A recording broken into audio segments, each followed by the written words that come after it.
warahmatullahi wabarakatuh. Hello student, good afternoon. How are you today? Alhamdulillah, Miss Dina fine too. Semoga kita semua tetap dalam keadaan sehat walafiat. Amin ya robbal alamin. Baik anak-anak, pada kesempatan kali ini Miss Dina akan menyajikan video pembelajaran pendidikan agama Islam bab 8 mengenai memahami sikap kerjasama dan tolong-menolong. Nah, sebelum kalian menyimak video pembelajaran dari Miss Dina, seperti biasa sebelum belajar kita membaca doa belajar terlebih dahulu. Get ready! Sikap berdoa. Come on student, before study, let's pray together. Bismillahirrahmanirrahim. Rabbi zidni ilman warzuqni fahman. Ya Allah, enrich me knowledge and good comprehension. Amin. Baik anak-anak, silakan disimak dengan baik video pembelajaran dari Miss Dina.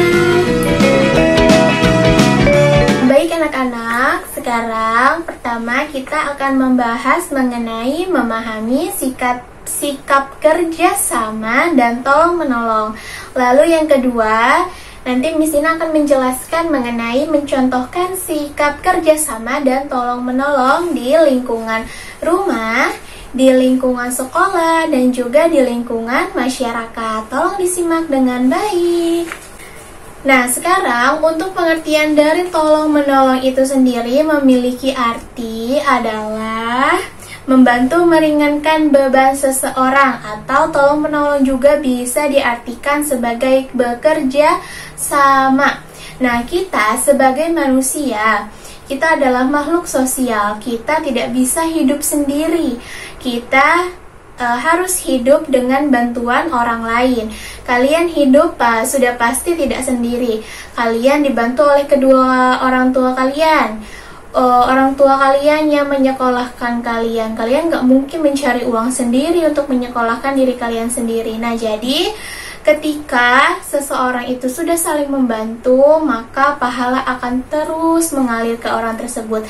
Nah, kenapa? Karena di dalam Islam Allah itu mengajarkan kepada hambanya, kepada kita semua yang beragama Islam untuk bisa saling tolong-menolong. Karena Allah itu berfirman di dalam Al-Quran di surah Al-Maidah ayat kedua yang berbunyi, Bismillahirrahmanirrahim, wa ta'awanu 'alal birri wattaqwa wa la ta'awanu 'alal itsmi wal 'udwan, yang artinya adalah, dan tolong menolonglah kamu dalam mengerjakan kebajikan dan takwa, dan jangan tolong menolong dalam berbuat dosa dan permusuhan.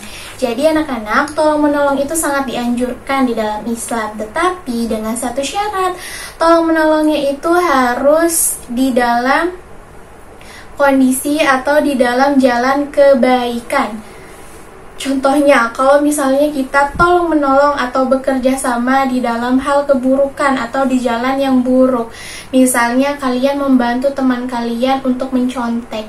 Jadi kalian nutupin supaya guru nggak ada yang tahu kalau teman kalian itu mencontek. Nah, itu adalah contoh dari tolong menolong atau bekerja sama dalam hal yang tidak baik. Itu adalah hal yang tidak terpuji, tidak pantas untuk dicontoh, atau bahkan tidak pantas untuk kita menolong orang tersebut. Tapi kalau misalnya kita melakukan tolong menolong di jalan kebaikan atau di jalan yang benar, itu misalnya adalah ketika kalian tolong menolong membantu korban bencana alam, misalnya korban kebanjiran, kalian ikut serta memberi donasi. Nah, itu adalah tolong menolong atau bekerja sama di jalan yang baik. Kalau misalnya kalian berdonasi, kalian membantu meringankan beban korban banjir, korban longsor, dan korban bencana alam lainnya, maka kalian nanti akan mendapat pahala.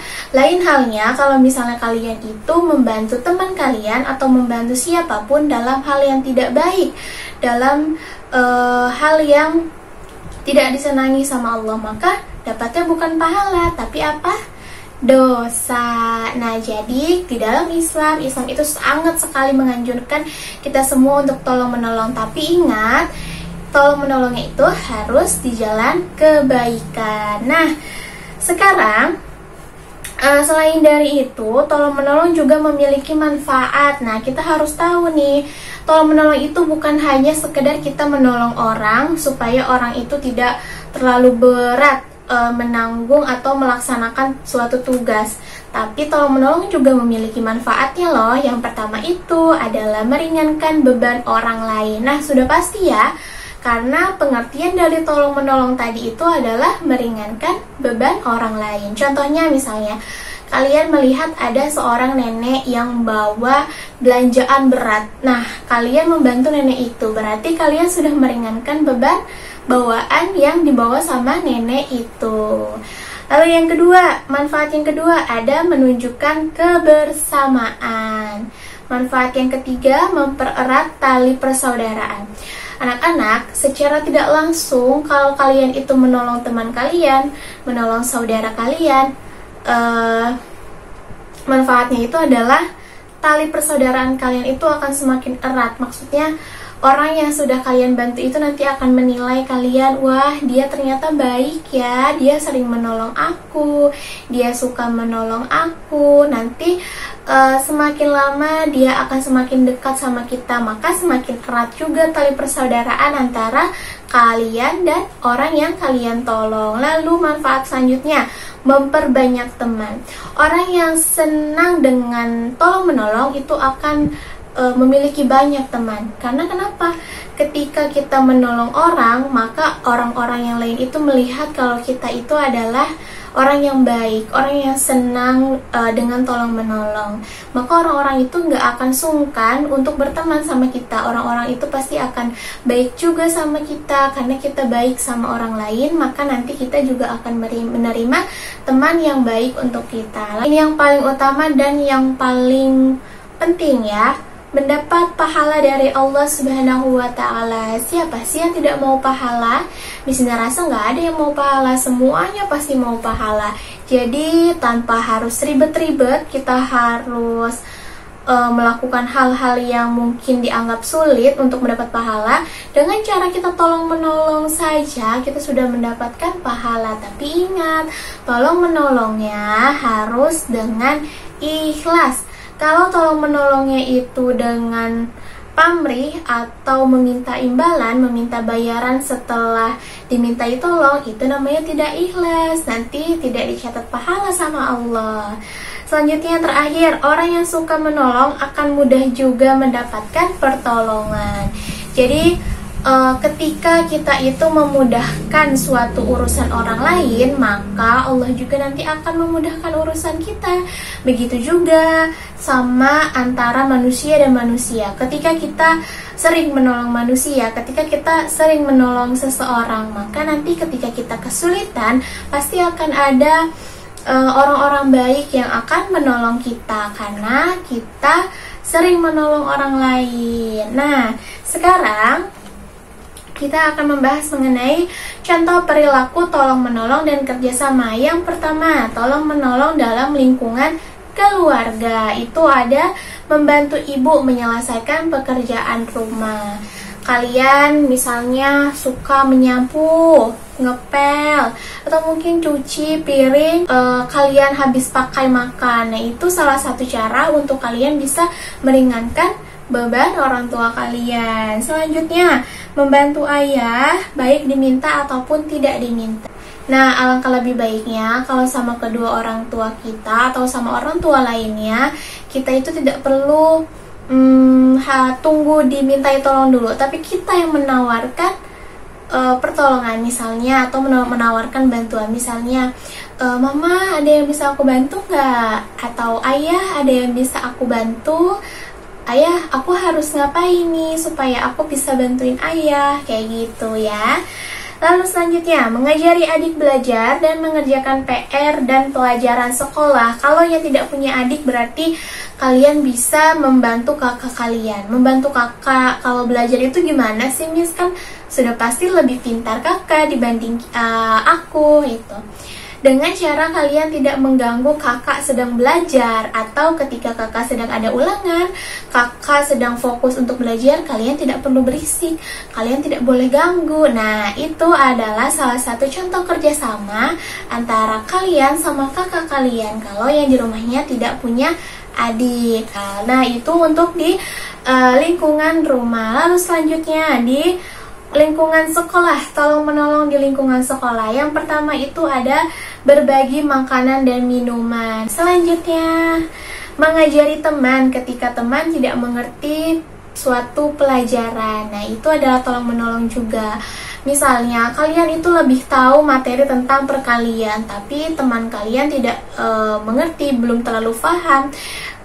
Kalian itu bisa menjadi guru juga untuk teman kalian sendiri karena kalian sudah merasa paham sama materi perkalian berikut dengan cara penyelesaiannya. Jadi kalian bisa mengajarkan teman kalian yang belum paham. Nanti dapat pahala juga loh. Terus nanti kalian juga bisa lebih dimudahkan lagi untuk memahami ilmu-ilmu yang lainnya. Lalu selanjutnya, rajin belajar bersama karena tidak hanya menolong teman, tetapi kita juga tertolong. Lalu selanjutnya, membantu teman yang mengalami musibah gitu. Lalu selanjutnya, tolong menolong dalam lingkungan masyarakat. Yang pertama ada ikut bergotong royong dan bekerja bakti di lingkungan sekitar rumah. Yang kedua, memberi bantuan kepada orang yang membutuhkan. Nah, ini yang tadi Miss Dina maksud. Misalnya di lingkungan sekitar kalian ada korban bencana alam, kebanjiran. Mungkin rumah kalian nggak kebanjiran karena rumah kalian itu ada di dataran tinggi, tapi tetangga kalian yang jauh, yang rumahnya di dataran rendah, atau yang rumahnya itu dekat pinggir kali, mungkin kalinya meluap, banjir jadi ikut kebanjiran juga. Nah, kalian bisa membantunya mungkin dengan cara memberikan makanan, memberikan baju-baju yang layak pakai. Nah, seperti itu ya, membantu di lingkungan masyarakat. Selanjutnya, menolong tetangga ketika terkena musibah. Nah, Miss Dina waktu itu sudah pernah bilang bahwa saudara terdekat itu adalah tetangga kita sendiri. Kalau bukan tetangga kita sendiri yang menolong, maka siapa lagi yang akan menolong kita ketika kita ada musibah? Karena saudara-saudara kita belum tentu rumahnya itu berdekatan dengan kita. Tapi kalau tetangga kita itu sudah pasti berdekatan sama kita. Seperti itu ya, cara tolong menolong atau sikap tolong menolong di rumah, di sekolah, dan juga di lingkungan masyarakat. Jadi kesimpulannya adalah Islam itu sangat menganjurkan tolong menolong sesama muslim atau sesama manusia lainnya. Yang terpenting tolong menolonglah di jalan kebaikan, bukan di hal keburukan. Dan tolong menolonglah dengan hati yang ikhlas, hanya berharap pahala dari Allah, bukan berharap imbalan dari orang yang kita tolong, apalagi meminta uang. Oke, seperti itu penjelasan dari Miss Dina. Alhamdulillahirrabbilalamin. Tadi kalian semua sudah menyimak dengan baik video pembelajaran dari Miss Dina mengenai memahami sikap kerjasama dan tolong menolong. Semoga video Miss Dina bisa bermanfaat dan membantu kalian selama kita masih belajar di rumah ya. Dan semoga video Miss Dina juga bermanfaat untuk teman-teman lain yang sedang menonton video Miss Dina. Baik, kalau gitu kita akhiri pembelajaran hari ini dengan mengucap hamdalah. Alhamdulillahirabbil alamin. Tetap semangat ya walaupun kita masih belajar di rumah. Assalamualaikum.